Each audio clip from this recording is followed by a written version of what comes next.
आणि आता एक मोठी बातमी आलेली आहे। आष्टीमधून आष्टी शहरामध्ये बनावट नोटा छापणाऱ्या टोळीचा पोलिसांकडून पर्दाफाश झालेला आहे। 2.25 लाखांच्या बनावट नोटा जप्त करण्यात आलेल्या आहेत।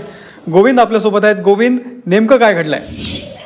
खरं तर मागच्या काही दिवसापासून अनेक वेळा चर्चा व्हायच्या, त्याच्या कुठेतरी पोस्ट यायच्या, मात्र अखेर बीडच्या दरोडा प्रतिबंधक विभागाला एक यश मिळालं आणि ते यश असं आहे की आष्टी शहरामध्ये, अगदी जिथं की शहर वजा गाव म्हणायला पाहिजे, तिथे 2 युवक जे मागच्या अनेक दिवसापासून बनावट नोटा छापत असल्याचं पाहायला मिळालं। अगदी आता 2000च्या ज्या नोटा आहेत त्या नवीन मार्केटमध्ये आल्यात, त्या नोटा असू देत की 500ची नोट, 100ची नोट, 50च्या नोट, अशा जवळपास 2 लाखापेक्षा जास्त नोटा बनावट ज्या छापल्या होत्या त्या आष्टीमधल्या एका झेरॉक्स दुकानातून काल पोलिसांनी जप्त केल्या।